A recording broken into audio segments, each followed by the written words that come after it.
Hey, it's Tucker Carlson. The Biden administration arrested Donald Trump this afternoon. They had him arraigned and fingerprinted in a Miami courthouse like the accused felon he now technically is. These were the first steps in a process that is designed to put Donald Trump behind bars for the rest of his life. Cable news carried every moment of it live. It's unprecedented, they told us, with what looked like shock. But they weren't shocked. They knew this was coming. Everyone who's paid attention knew it was. What just happened was always going to happen. Inevitable since February 16th, 2016. That's the day Donald Trump made a blood enemy of the largest and most powerful organization in human history, which would be the federal government.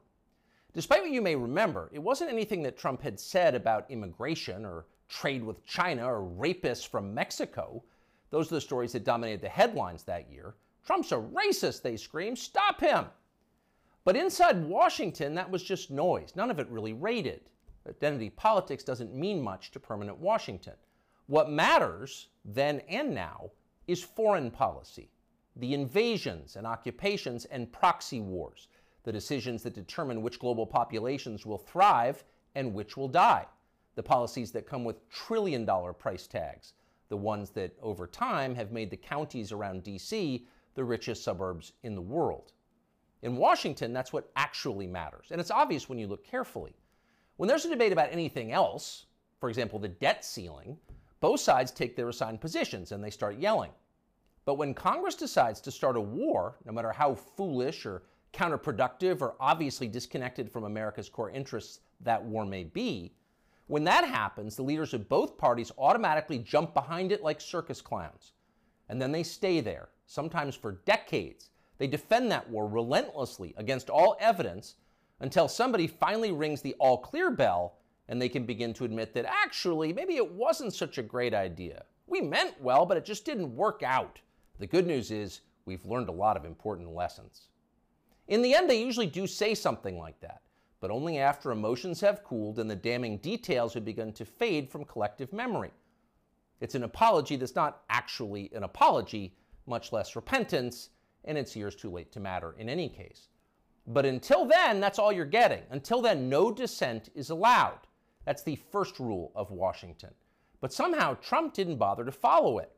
He is from out of town, so maybe he didn't know it was a rule, or maybe he just didn't care. Either way, 7.5 years later, we can point to the precise moment that permanent Washington decided to send Donald Trump to prison.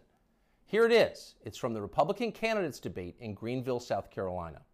We should have never been in Iraq. We have destabilized the Middle East. They lied. They said there were weapons of mass destruction. There were none, and they knew there were none. There were no weapons of mass destruction. All right.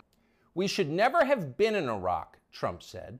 We destabilized the Middle East. Now, by the time Trump said that, a lot of Republican primary voters were starting to reach the same conclusion. How could they not? But it was the next line that doomed Trump to today's arrest. They lied, he said. There were no weapons of mass destruction, and they knew there were none. Now, when he said that, a few in the crowd booed. Most just sat there in silence, stunned. Can he say that? Well, he said it anyway. And by saying that, he sealed his fate. That was the one thing you were not allowed to say, because it implicated too many people on both sides, which on this topic is really just one side. Hillary Clinton was guilty of it, but so was Paul Ryan. All of them were guilty. They all knew, they all lied. And to a person, they hated Donald Trump for exposing them. After that, it was pretty clear that even if he did get elected president, Trump was going to have a very hard time controlling the federal government he was supposed to be in charge of. Most of permanent Washington decided that thwarting Trump was the single most important mission in their lives. Everything depended on it. Many of them said so publicly. But others didn't say so publicly. In fact, the stealthier ones took another path. They ran toward Trump, not away from him. They sucked up to him. They ingratiated themselves with the man they intuitively understood was susceptible to flattery, which Trump is. And they did this in order to subvert his new administration from the inside. There were a number of these, and you could spot them immediately. They were flatterers. Invariably, the ones who flattered Trump the most hated him the most and disagreed the most strongly with his views. You saw them in the hallways of the White House and at press conferences. They were there slobbering over their boss with elaborate self-abasement, as if they were addressing a monarch or a god. It was a scene from the Ottoman court. It was filthy and decadent, and it was false. Mike Pence, Nikki Haley, Mike Pompeo, Lindsey Graham in the Congress. They all called Trump a visionary genius up until the moment he lost power. And then they unsheathed their real agenda, as always the neocon war agenda, and they piled on with maximum force.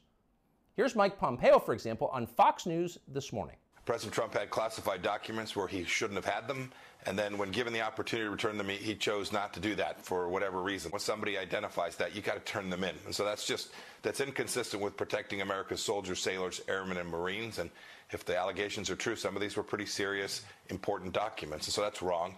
May future historians hoping to unlock the mysteries of late Empire Washington study that clip, because it will reveal everything. That very same Mike Pompeo, the one who's sneering at Donald Trump on TV this morning, that guy served Donald Trump as both CIA director and as Secretary of State. Those are the two most powerful jobs in the federal government. And as he worked in those jobs, Pompeo promised, in fact, he swore, to support the president's agenda. Why? Because that's the way a democracy works. You vote for a candidate in the belief that his appointees will carry out the policies that you voted for. It's not about the president, it's about you, the voter. But Pompeo didn't do that. He didn't even try to do that. In fact, he undermined Trump's often stated commitment to peace and non-intervention abroad at every turn. His every waking hour was devoted to fomenting war in some faraway foreign country or other. Iran, Syria, Russia, North Korea, the list goes on. But rather than telling Trump that he disagreed with his ideas, as a man would, Pompeo toadied up to Trump, a man he despised, in the oiliest, most over-the-top way imaginable. Ask anyone who worked in that White House at the time. Who is the appointee most likely to tell Donald Trump on a daily basis that he was handsome, virile, sleek, and powerful? Mike Pompeo. That will be the consensus answer. Those of us who saw firsthand Pompeo's relentless kowtowing will never forget it. It was indelibly repulsive. No one with self-respect could do something like that, but Mike Pompeo did it effortlessly, with relish and verve. Now, this same person is telling Fox News viewers that he fears for the safety of our military, our soldiers, sailors, airmen, and Marines, in the approved phrase, because Donald Trump took some classified documents home and didn't immediately return them to the National Archives? What a lie that is. Mike Pompeo knows that's a lie. He spent his entire life in Washington. Washington is a city where internal memos about Labor Day are classified because everything is classified. Your government has classified more than 1 billion federal documents, most of them boring and pointless and a danger to no one, and locked them away in secret where you can't see them because you may be an American citizen, but not really, and therefore you don't have the necessary clearances to know what's going on. And by the way, none of this is done in order to make America safer, any more than COVID restrictions were designed to keep you healthy. No, it's a caste system. That's the point. And you're the untouchable in this hierarchy. Mike Pompeo knows that. Everybody who works in Washington knows that. How many secret documents do you think Dick Cheney took home with him while he was running the Iraq War? How many did his wife read? She never had a clearance. We'll never know the answer because there is no chance Dick Cheney will ever be investigated or his staffers will be told to wear wires in his presence. He will never be indicted for this. Of course not. Dick Cheney is a neocon. Donald Trump is not. Dick Cheney supports war with Russia. Trump does not. That's the difference. The rest is just a distraction. The prosecution of Donald Trump is transparently political. He's literally Joe Biden's main political opponent. He's polling over 60% among Republican voters right now. So Joe Biden is doing what no president has ever dared to do. He's using law enforcement to lock up his chief rival. That's happening right now. Anyone who denies it's happening is lying to you. But actually, it's worse than that. Trump's prosecution isn't just political, it's ideological. Nobody with Trump's views is allowed to have power in this country. Criticize our wars and you're disqualified. If you keep it up, we'll send you to prison. That's the message Washington is sending. Not just the Democratic Party is sending, but both parties are sending. Like so many Republicans, for example, the supposedly conservative governor of Texas, Greg Abbott, spent yesterday totally ignoring the destruction of the American justice system. Instead, he signed a highly important bill called the Crown Act, which according to the celebratory tweet Abbott sent commemorating it, will, quote, prohibit discrimination based on textures and hairstyles historically associated with race. In other words, in Texas, cornrows are now protected by law. Having unapproved views about Ukraine is not. That's fine with most elected Republicans. They find Trump tiresome and embarrassing. Their donors hate him. They will not be sad if he dies in jail. But what about voters? What are they learning from this spectacle? Well, mostly they're learning that they have no power at all because nobody cares about them. But they already knew that. Unlike so many of our elected leaders, they have been to America recently. They know what it looks like. Have you seen it? If you've got a few days this summer, find out. Take a road trip and see for yourself. Drive 500 miles in any direction and then come home. How are things looking? Well, they should look great. The federal government spent $6.5 trillion last year. That's more than any government has ever spent, ever. So at the very least, you would expect pristine public roads. Oh no, that's not what you see when you drive around this country. There are potholes and Jersey barriers everywhere. Looks like Tegucigalpa before the Chinese decided to rebuild the infrastructure of Honduras. We don't have China buying our roads. So they're falling apart. You'd think the people you would pass on your road trip would look happy and prosperous. Again, this is a very rich country. But a lot of them don't. Quite a few appear to be strung out on drugs. You see them shuffling by shuttered storefronts in small towns. And you wonder, as you see all of this, where did all the money go? It's certainly not here. Well, it's in Washington.